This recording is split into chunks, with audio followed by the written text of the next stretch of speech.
cost, professional and outsourced staff. I think if there's one thing that has come out of this whole lockdown period, and the fact that digital is the way forward, is the fact that we do not need the same complements of staff to take us to where we're going. It's also shown that non-essential service, particularly from the outsourced staff, may not be at the levels that may be required going into the future.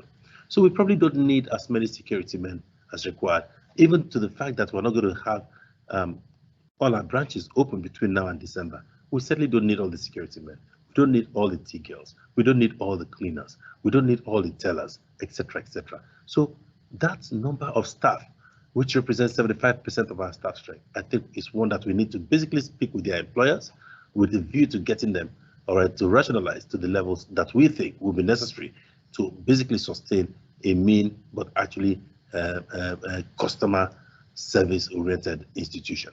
So we are going to be looking at that, and as I speak to you today, there are several discussions that will go on with a view to making sure that we rationalize and bring those numbers to what are acceptable numbers for our institution, given the days ahead that we see.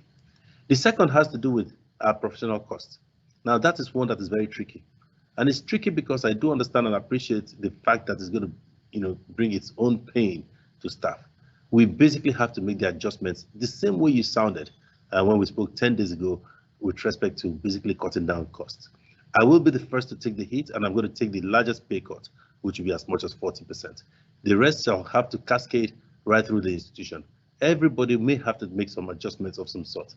Let me quickly say that it's not the best of times.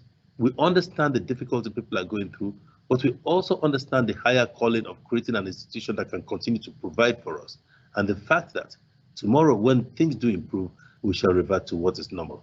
But what is important is those adjustments are required at a time where we see Armageddon or where we see great difficulty coming in, to make sure that if there is one institution left standing in this country as a bank, it must be Access.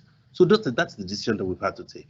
Now, please don't get me wrong. We know it is a difficult decision. We appreciate the fact that it's going to hurt people, but we necessarily have to make that adjustment to ensure that we protect our franchise and make us stronger as we move on into the future. I do know that there'll be a lot of questions. I've been speaking all day to different segments of people. I'm trying to ensure that we do have appropriate buy-in. But I think, like I've always said,